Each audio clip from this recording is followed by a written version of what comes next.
Welcome to the Arsenal vs. Burnley full-time hangout with your host, Moran Mohammadi, a part of the Global Gooners, and Jack McDonald, the other half of the Global Gooners. I said at halftime that I was hoping to do this hangout with the 3 points in the bag, and it looked like we pulled it out, with a much improved second half performance. Well, should I say second half of the second half performance. The lads just put on a stellar performance. Two goals from Alexis Sanchez and Callum Chambers' debut goal for the club. 19-year-old doing work. Jack, what do you make of the second half performance? Second half performance, methodical, gutsy.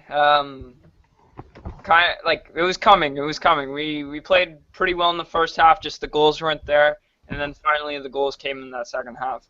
Alexis Sanchez just showing how much of a world-class player he is. He has to be one of the best wingers in the world right now. The way he's playing, 16 games for Arsenal, 10 goals, 3 or 4 assists, I forget, but just unbelievable production from our summer signing. Yeah, it seems like his transfer is worth every penny. It seems like we can put him on par with Diego Costa and Cesc Fabregas for signing of the season, no? Oh, for sure. He's carried our team in lots of games. His will to win today, I think, carried us. The way he pressures, his work rate, and I think you said this in the halftime hangout, Moran. His work rate rubs off on other players on the team as well. Other players on the team feed off his energy. It's just fantastic to watch, and he dazzles out there. Just the way he gets past players with ease. Some of the passes he was making today. One pass he made to Callum Chambers where Santi Cazorla missed today. That was an unbelievable pass. He's just an exciting player to watch, and we're blessed for him to be at Arsenal Football Club. Yeah, and I compare him to Diego Costa. Who would you say is more valuable to their club right now? Not really the reason, don't look at the standing, but who's more valuable to their team's success, Diego Costa or Alexis Sanchez at this point? That's a tough question. I'd probably have to say Diego Costa just because their performance against United last week. I didn't see their game today. I don't know how he did today, but their performance against United last week, they were missing someone up top. Sure, I know Drogba got the goal, but they were really missing him, and I think Arsenal have lots of attacking threats to support Alexis Sanchez. We have Danny Welbeck, we have Oxlade-Chamberlain, we have Theo Walcott coming back, we have Aaron Ramsey who put in a good shift. We have a lot more attacking options that can go out and get us a goal, whereas at Chelsea, you have Diego Costa, and then you could say Hazard, but other than that, they don't have the supporting cast Arsenal have. Yeah, I don't even ask this only to Jack. I ask this to all people watching the hangout. Who do you think is more valuable to their club right now? Is it Diego Costa or Alexis Sanchez? Please leave a comment and give us your thoughts. As we move along, I mentioned the second half performance. I think the ball movement was tremendous. The fact that we're going relentlessly towards and trying to break through the Burnley defense. What do you make of the approach and initiative the Arsenal players took nearing the end of the match, the last 15-20 minutes?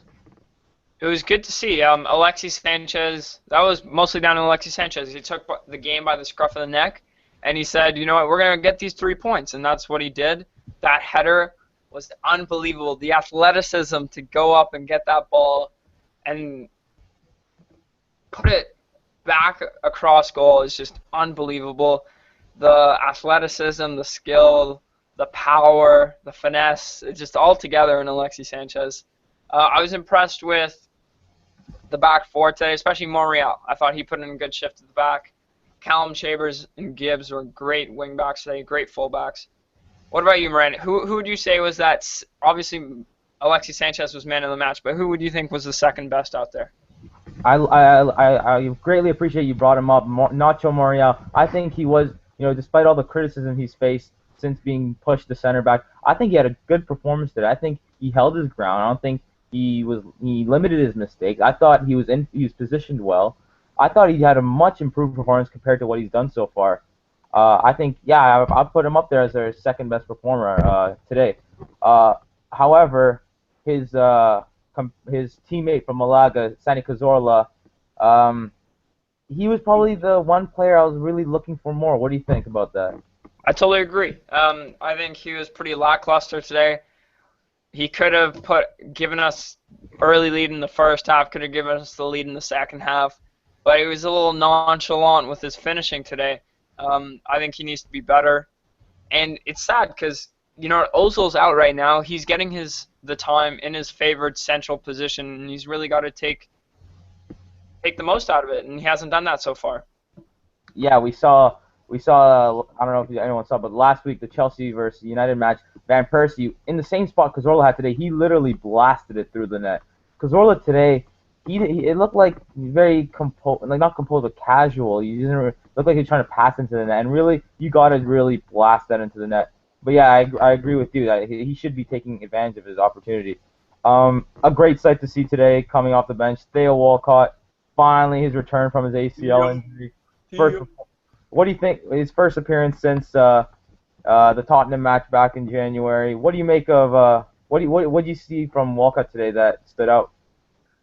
Obviously, his main weapon, his pace. He doesn't look like he's lost any of that.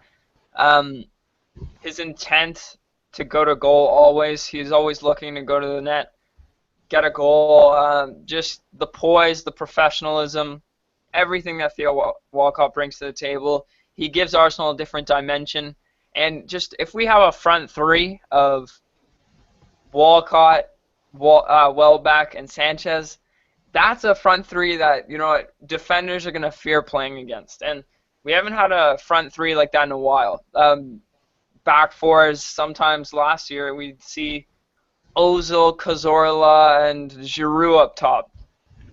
Like, great players, no doubt, but not dangerous, you know what I mean? They're not going to take a player on, apart from Mesut Ozil, go buy 2 or 3 players and really put in the net.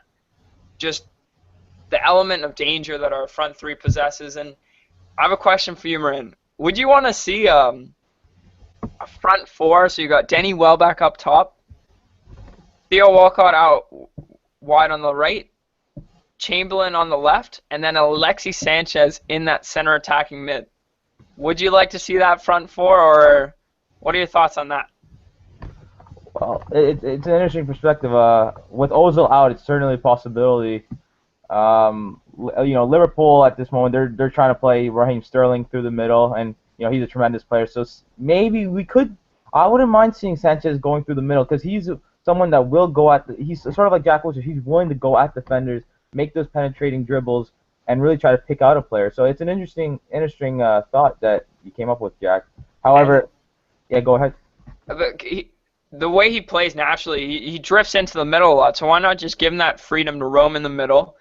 He'll have pace out wide. He'll have danger men out wide that he can feed the ball to, making nice penetrating runs. As you said, Theo Walcott loves to get behind the defense, and Alexis Sanchez likes to make that dagger pass. I just think it'd be an interesting formation that we could see midweek against Anderlecht that I'd be pretty happy with if that was the formation coming up.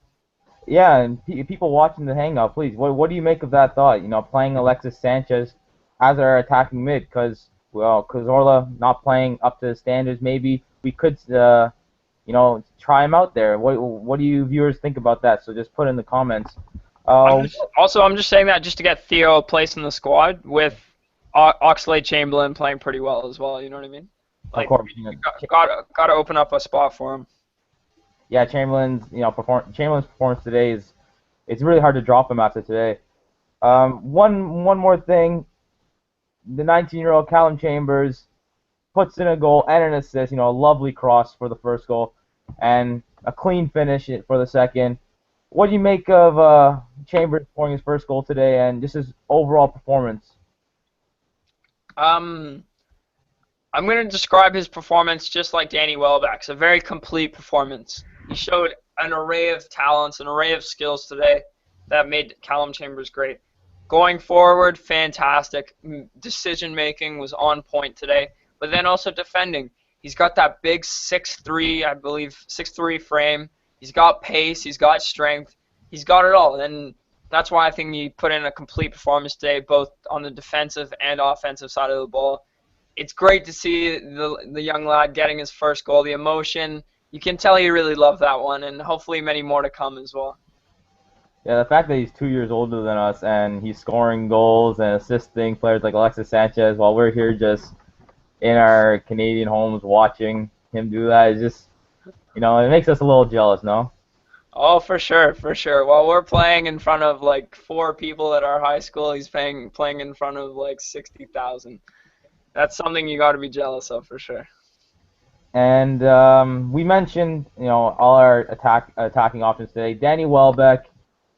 People may be starting to get impatient at the fact that he's not having the goals come to him. He's had opportunities and chances today. Me personally, I believe his link-up play is tremendous. I think the way he's creating, his touch in creating players like Ramsey, Alexis Sanchez, and other players, I think he's done very well. What do you make of the lack of scoring lately from Danny Welbeck? As long as somebody's scoring the goals while Danny Welbeck's playing, I don't care if they're not coming from him. Obviously, I'd prefer if he could get in a couple. But if we're winning, somebody else is scoring and he's contributing to that, which he did today, contributing with a good performance, I have no problem with that. Obviously, you want your striker to be selfish, go in and grab some goals. But I was happy along with you, Moran, with his performance today. And I think the goals are just going to come. I think they're just going to come. Right now, they're coming from different places, but in future matches, they're going to come from Danny Welbeck as well. I have no concerns surrounding that. Yeah, of course, I'm a big supporter of Danny Welbeck since he's come to the club. I think he's got great size to him. Me personally, I think he's just saving himself for the November 22nd match against Manchester United. I think he's just going to break out, have a brace, a hat trick. I think he's going to. I'm predicting him to have the man of the match performance for that match. Just the emotions and the intensity he'll bring for. It's tough. Sorry?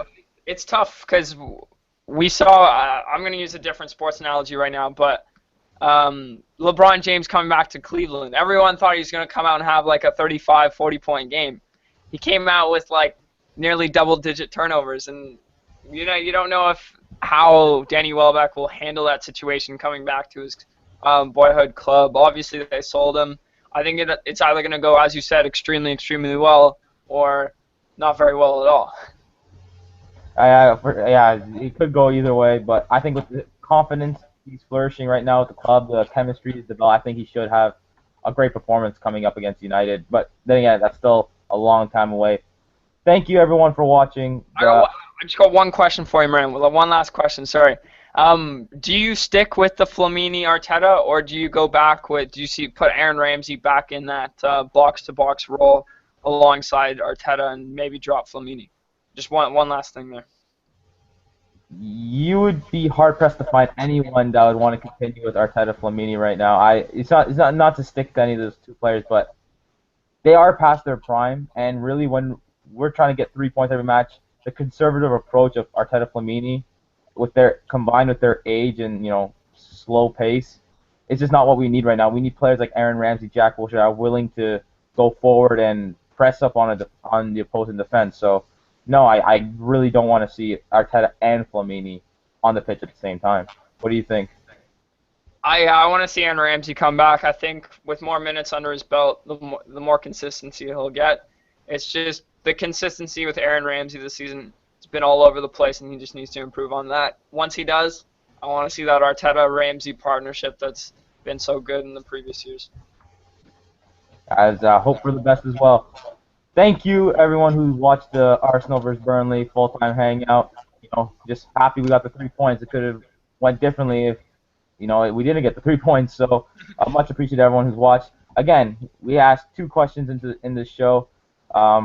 Who do you think has been the more valuable player this season in the Premier League? Do you think it's been Diego Costa, or do you think it's been Alexis Sanchez? Please leave your comments in the section below, because we'd love to hear your thoughts on that. And our other question was, what do you think of the idea of having Alexis Sanchez play the number 10 role? Do you think he'll flourish?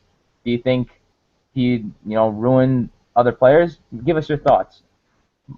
Me, Jack, and I, we're the Global Gooners. Thank you, everyone, for watching, and thank you, Arsenal. Come on, you Gunners. Cheers, guys.